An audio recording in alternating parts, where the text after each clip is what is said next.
ರಾಣಿ ಪದ್ಮಿನಿ ತನ್ನ ಶೀಲದ ಅಸ್ತಿತ್ವವನ್ನು ಉಳಿಸಿಕೊಳ್ಳಲು 14,000 ಮಹಿಳೆಯರೊಂದಿಗೆ ಉರಿಯುತ್ತಿರುವ ಬೆಂಕಿಗೆ ಹಾರುವಂತೆ ಮಾಡಿದ ಕಾಮಪಿಶಾಚಿ ಅಲ್ಲಾವುದ್ದೀನ್ ಅನ್ನು ನಾನು ಮರೆಯಲಿಲ್ಲ. ಇಸ್ಲಾಂ ಧರ್ಮವನ್ನು ಸ್ವೀಕರಿಸಲು ನಿರಾಕರಿಸಿದ ಸಂಭಾಜಿ ಮಹಾರಾಜನನ್ನು ತೀವ್ರ ಹಿಂಸಿಸಿ ಕೊಂದ ಆ ರಕ್ತಸಿಕ್ತ ಔರಂಗಜೇಬನನ್ನು ನಾನು ಅವನ ಮುಖವನ್ನು ಮರೆತಿಲ್ಲ.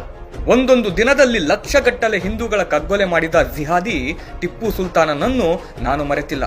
ತನ್ನ ಅರಮನೆಯಲ್ಲಿ 14 ವರ್ಷದ ಬ್ರಾಹ್ಮಣ ಹುಡುಗಿಯ ಮೇಲೆ ಬಲವಂತವಾಗಿ ಅತ್ಯಾಚಾರ ಎಸಗಿದ ಆ ಮರಣದಂಡನೆಗಾರ ಶಾಜಹಾನ್ನನ್ನು ನಾನು ಮರೆತಿಲ್ಲ.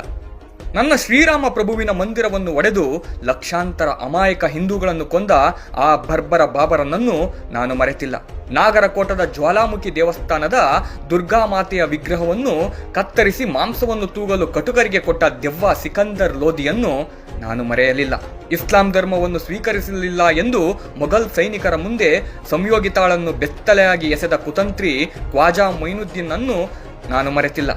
7 ವರ್ಷ ಮತ್ತು 5 ವರ್ಷ ವಯಸ್ಸಿನಲ್ಲಿ ಇಸ್ಲಾಂಗೆ ಮತಾಂತರಗೊಳ್ಳಲಿಲ್ಲ ಎಂಬ ಕಾರಣಕ್ಕಾಗಿ ಗುರು ಗೋಬಿಂದ್ ಸಿಂಗ್ ಅವರ ಮುಗ್ಧ ಮಕ್ಕಳು ಫತೇ ಸಿಂಗ್ ಮತ್ತು ಜೋರಾವರ್ ಇಬ್ಬರನ್ನು ಜೀವಂತವಾಗಿ ಗೋಡೆಯಲ್ಲಿ ಉಸಿರುಗಟ್ಟಿಸಿ ಸಮಾಧಿ ಮಾಡಿದ ನಿರ್ದಯಿ ಬಜೀರ್ ಖಾನ್ನನ್ನು ನಾನು ಮರೆತಿಲ್ಲ. ಬಂಡ ಬೈರಾಗಿಯ ಚರ್ಮವನ್ನು ಕಾದ ಕಬ್ಬಿಣದ ಸಲಾಕೆಗಳಿಂದ ಎಲುಬು ಕಾಣುವವರೆಗೆ ಸುಟ್ಟು ಹಾಕಿದ ಜಿಹಾದಿ ಬಜೀರ್ ಖಾನ್ನನ್ನು ನಾನು ಮರೆಯಲಿಲ್ಲ. ಆದರೆ ಆ ಬಂಡಾಯ ಏಕಾಂತ ಇಸ್ಲಾಂ ಧರ್ಮವನ್ನು ಸ್ವೀಕರಿಸಲಿಲ್ಲ. ಮೊದಲು ಸಂಭಾಜಿ ಮಹಾರಾಜರ ಕಣ್ಣುಗಳನ್ನು ಕೀಳಲು ಪ್ರವೇಶಿಸಿದ ಕಾದ ಸಲಾಕೆಗಳನ್ನೇ ಬಳಸಿ ಇಡೀ ದೇಹದ ಚರ್ಮವನ್ನು ಸುಲಿದ ಔರಂಗಜೇಬನು ಆದರೂ ಸಂಭಾಜಿ ಹಿಂದೂ ಧರ್ಮವನ್ನು ಬಿಡಲಿಲ್ಲ.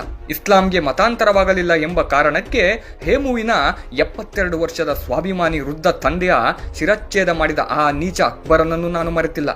ಧರ್ಮವೀರ್ ಬಾಯಿ ಮತಿದಾಸ್ ಇಸ್ಲಾಂ ಧರ್ಮವನ್ನು ಸ್ವೀಕರಿಸದಿದ್ದಾಗ ಮಧ್ಯದ ಅಡ್ಡ ರಸ್ತೆಯಲ್ಲಿ ಅವನನ್ನು ಕೊಂದ ನಿರ್ದಯಿ ಔರಂಗಜೇಬನನ್ನು ನಾನು ಮರೆತಿಲ್ಲ.